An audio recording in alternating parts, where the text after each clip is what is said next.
Thank you. I have a question there on Connor O'Ryan's document on his W-4, where it says at the top, Central Intelligence Agency, Langley, Virginia. They spell it L-A-N-G-L-Y. And also, too, I guess there's a hit order that is supposedly on CIA letterhead that Connor had that also has the word Langley misspelled. Do you think that was deliberate? Or some people say, well, that would be a hoax because it's misspelled. But why do you think that document was misspelled? I don't know. That may be the official name. The Langley I used, I spelled the way it's spelled naturally to me, L-A-N-G-L-E-Y. Yeah, G-L-E-Y, and that may that's have right. been incorrect. Yes. Because I don't have the official document. Well, I do have the one copy. L-E-Y is how it's spelled on all On the the maps document, and yeah. their documentation, but on his it's spelled L-A-N-G-L-Y. Well, we My need to look idea, at as far as that goes, is that it could be plausible denial. If you're releasing documentation that you don't want to get on public hands, you might want to have it with air or here, so it could be argued, one way or the other. That So, could be. yeah. That could be. And then also, too, there was a little bit of controversy in regard to, Wendelle, when you talked to Connor O'Ryan and you didn't press him for like his rank or his serial number, or when did he graduate from training, or when did he enter the Navy and this and that. How would you answer those critics? Well, I didn't need it at the time. He was just giving me information, and I didn't want to interrupt the flow of information, so I just let him talk. And later we tried to clear more of that up, but in other conversations. He would convince me that he was a Black SEAL. People questioned that. I had people tell me that there was no record of Black SEALs. Yes, and no such thing. Yeah. He had a special tattoo that he got when he graduated from all the stages that the Black SEALs go through. That's the top of the line. They do everything, underwater demolitions and everything. And then they get a tattoo on the bicep here, and in the center is a shield with a space for hash marks. And for every special mission, he got a special hash mark and a bonus. And he was proud of his Black SEAL status. He always kept it covered. In fact, Dr. Michael Salad just forwarded me an email and forwarded it to Wendelle earlier this week regarding Black SEAls, because there's been some people trying to discredit the NOMR, Black SEAL. Yeah, that saying there's no such thing. Yes. There's no such thing. And, Connor O'Ryan said he was a Black SEAL, so that's what Wendelle reported. But this email from an anonymous, we'll leave him as an anonymous informant, said that Black SEAL was a type of Navy SEAL that did operations outside the normal purview of the U.S. Navy and in conjunction with the CIA. So it'd be like Black Ops SEAL. It was only Black SEALs know who Black SEALs are. Oh, I see. And the direct supervision of those Black SEAls. Okay, because I guess there's some Navy SEAls too. That's where there's a gentleman that's that has a website that said, well, I did my research. I'm a Navy SEAL.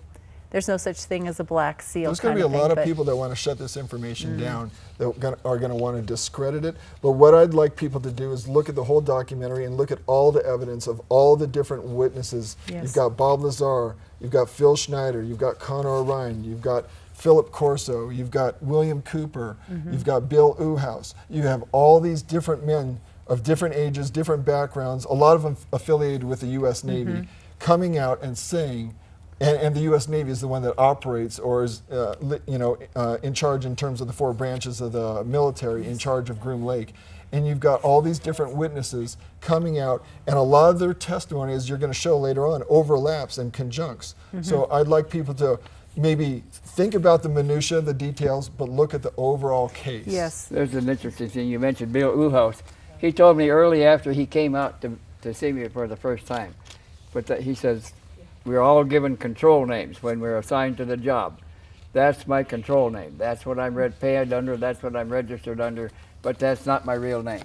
He says we are all fakes.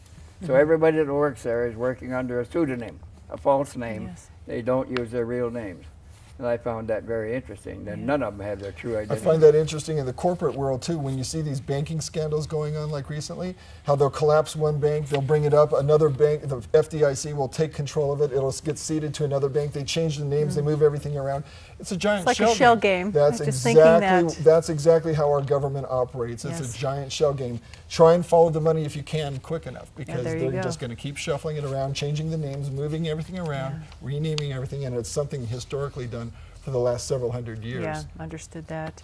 You know, I wanted to ask you, Wendell, when Connor O'Ryan was afraid about having photographs on his person, so when he went to mail them to you, they got lost on the bus on the way there? He had a package with him, and he said that he noticed a man standing in front of the magazine rack pretending to read the magazine, but looking over the top of it at him. So he moved. And then later he saw the man had taken up a new position with a newspaper doing the same thing. He moved again, and the man showed up watching him, so he got a little paranoid, and he went out behind the bus station to look for something to hide the package of pictures he was carrying. And he found an old starter box, a solid cardboard box. Put the package of pictures in it and some rocks, and wanted to get it on the bus with him, but the bus was leaving in less than an hour, and they said they couldn't make that be in the next morning. Of course, it never arrived. It never arrived. But he had 6 stashes of photos, and he later did retrieve one of those stashes and showed it to Jim Delatoso? Jim Delatoso up in Phoenix when Jim Cox, Wendell's grandson, and Connor O'Ryan went on a trip to Phoenix to Jim Delatoso's ranch to do work for Jim Delatoso regarding a supercomputer. That would have been Jim Cox, not Connor O'Ryan, doing that work, but Connor tagged along.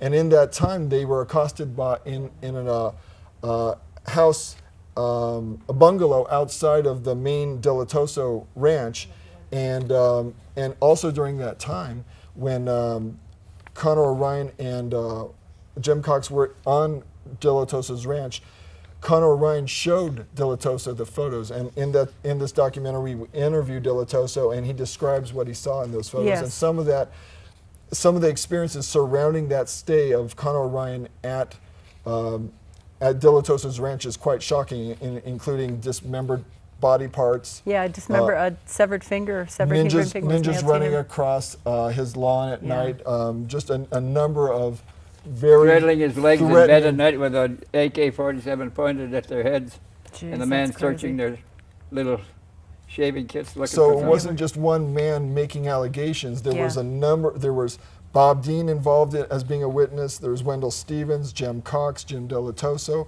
all that heard the case. They all took down evidence Yes. of what was going on, and their testimony really supports the fact that what was going on with Connor O'Ryan wasn't just one crazy man Yes. making up a story. That would indicate that.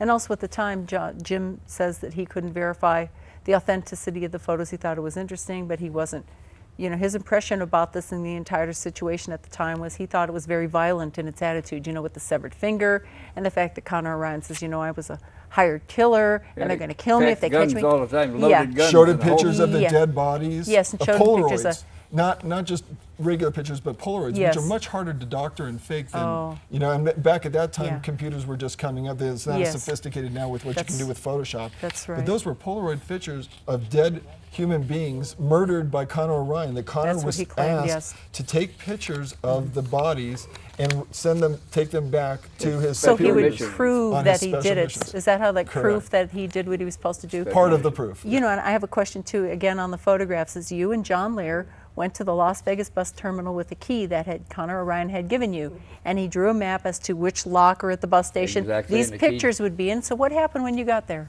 Well, we had key number 24. We looked for the bank of lockers with the locker number 24, and the whole bank was gone. So we went to the manager of the bus station there and says, "What happened to my locker? All my clothes and money and passports are in it, and it's gone." He said, "Oh, the concessionaire rotates those." I said, "Well, where's the concessionaire?" He said, gave me a telephone number. He said, "You can call him." So we went to the concessionaire. He said, "Oh yeah," he said, "we changed a couple of lockers over there." I said, "Well, where are they?" "They've got my passports, money, and everything in them." Yes. He said, "I'll have to try to find out where it went. I'll do some research. Call me tomorrow." And of course, we never heard from him again either. It's like your check's in the mail. Yeah, Sure it is. but they were gone. That just makes you wonder what's going on there. And also too, in regard to Connor O'Ryan, there were some cryptic notes left, and in one of the notes that was left was supposedly by one of his Delta Force Yeah. team members that were watching him.